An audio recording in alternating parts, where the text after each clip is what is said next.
Hi everyone, this is our last video in our anger management series. And today I'm going to share one more strategy on how to manage your anger. I'm going to walk you through how to make a calm down kit.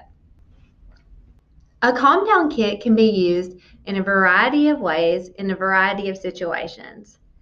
One example could be come home from work or school, frustrated and stressed out from your day. You may go straight to your calm down kit to try to relax and cool down before engaging in any kind of activity with your family or friends to avoid lashing out or taking out your anger on them because of the day that you've had. Another example could be if you notice that your anger tends to be triggered by workplace meetings, keeping a calm down kit in your office so that you can go to that after your meetings to avoid taking out your anger or frustration later in the day with other coworkers by maybe responding, sending out rash emails in response to something that you've received or saying something you don't mean when speaking to a coworker.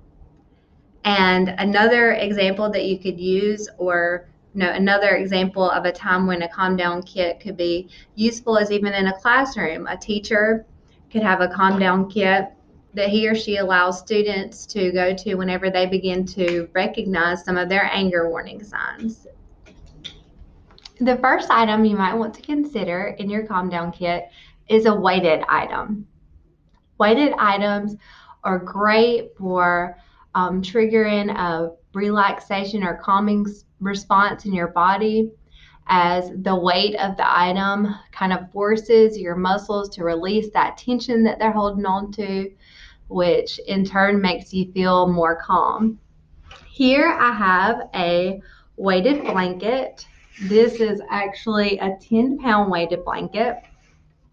So it's a little big for just a small calm down kit, but if you have an area or a bigger box or basket that you can use, this is something that you might want to include.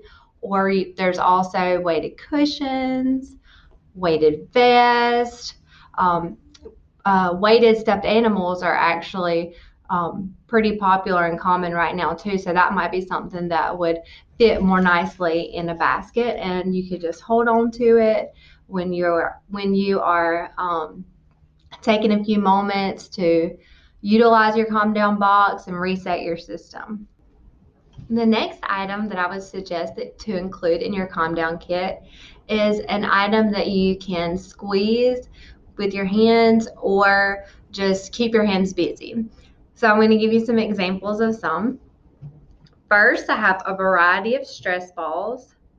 These are great for squeezing.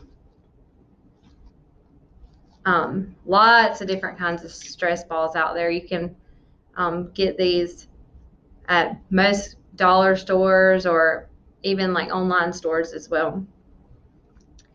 They all feel, there's a lot of different kinds and they all feel different. My students that I work with love some stress balls. Of course, these were really popular over the last few years. These are fidget spinners, just something else to kind of keep your hands busy. This is an infinity cube.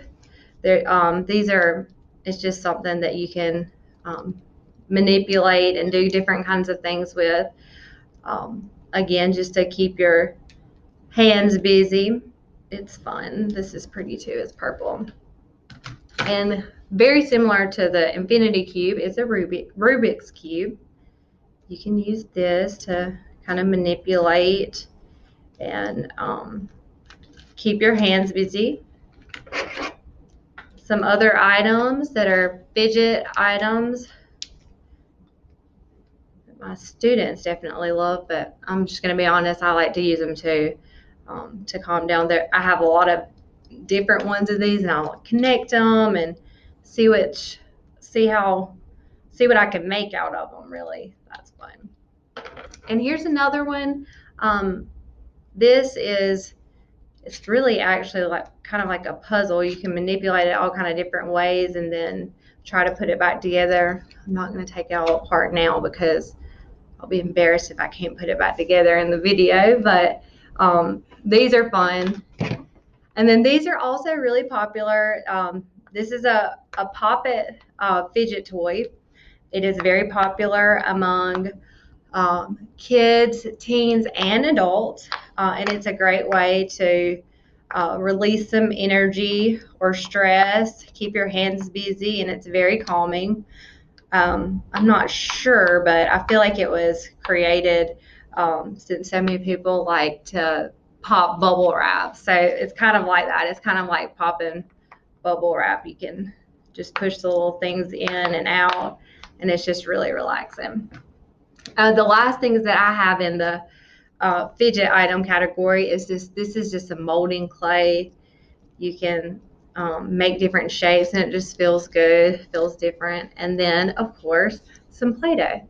So these are some ideas of things that you can include. Of course, you would. It's not necessary to include all of them. So just whatever your personal preference is. Everyone's brain has a different preference for sensory items. So whatever's most soothing for you or relaxing, that's what you would want to include in your calm down kit. So the next item you may want to include is an item to help support breathing and relaxation. So if you've been following our videos, you may remember from one of our earlier videos that bubbles can be utilized to practice breathing and mindfulness as well. So I included bubbles and then also a straw. I don't think that we've talked about using a straw, but you can breathe in or inhale, and as you exhale, breathe through the straw. And you can even like get a little ball and when as you exhale, try to blow the ball across the table or something like that. Just anything to help you remember to breathe or help you practice breathing.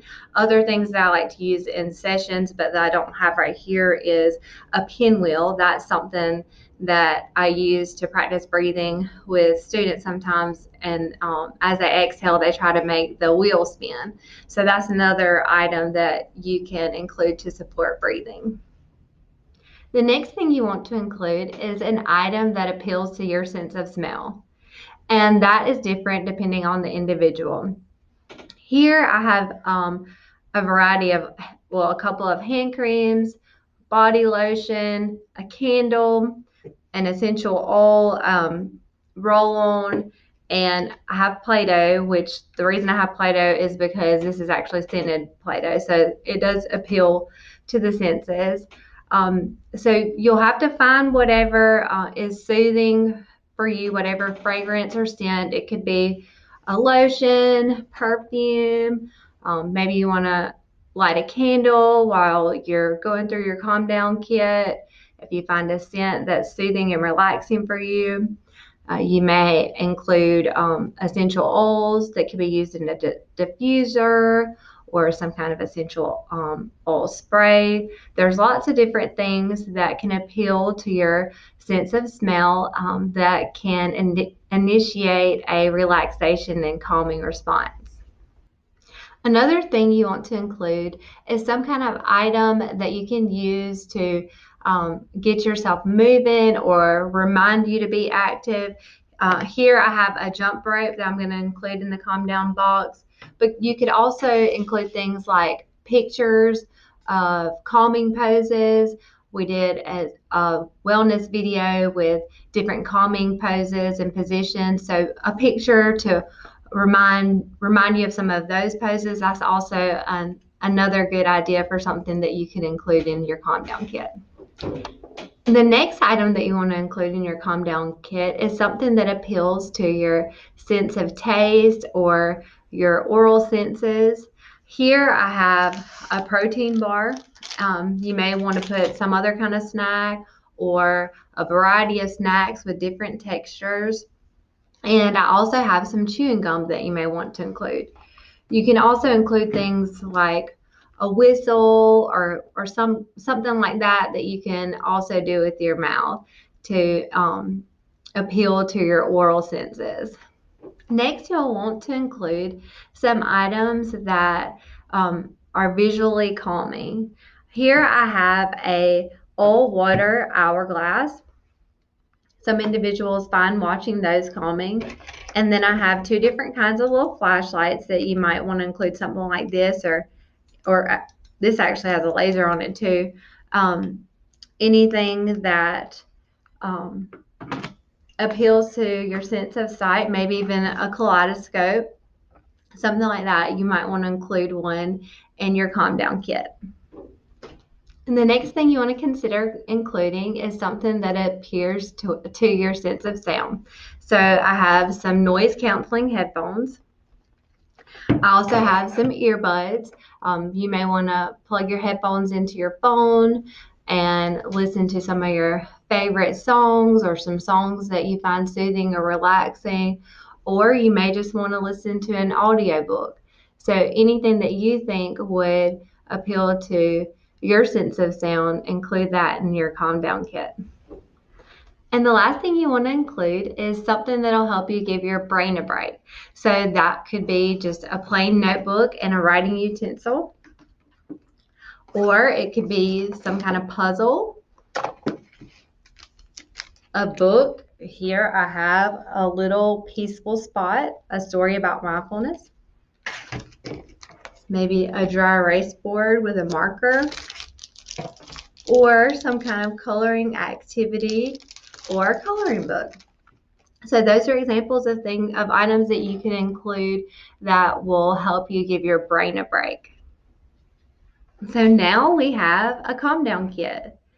Once you've created your personal calm down kit, then when you begin to recognize any of those anger warning signs that you've identified creeping in, you can go to the space where you keep your calm down kit and try to calm down and reset your system so that you don't take your anger and frustration out on any of your friends, family, or loved ones. Thank you for joining today's session, and I hope you'll stay tuned for our upcoming sessions.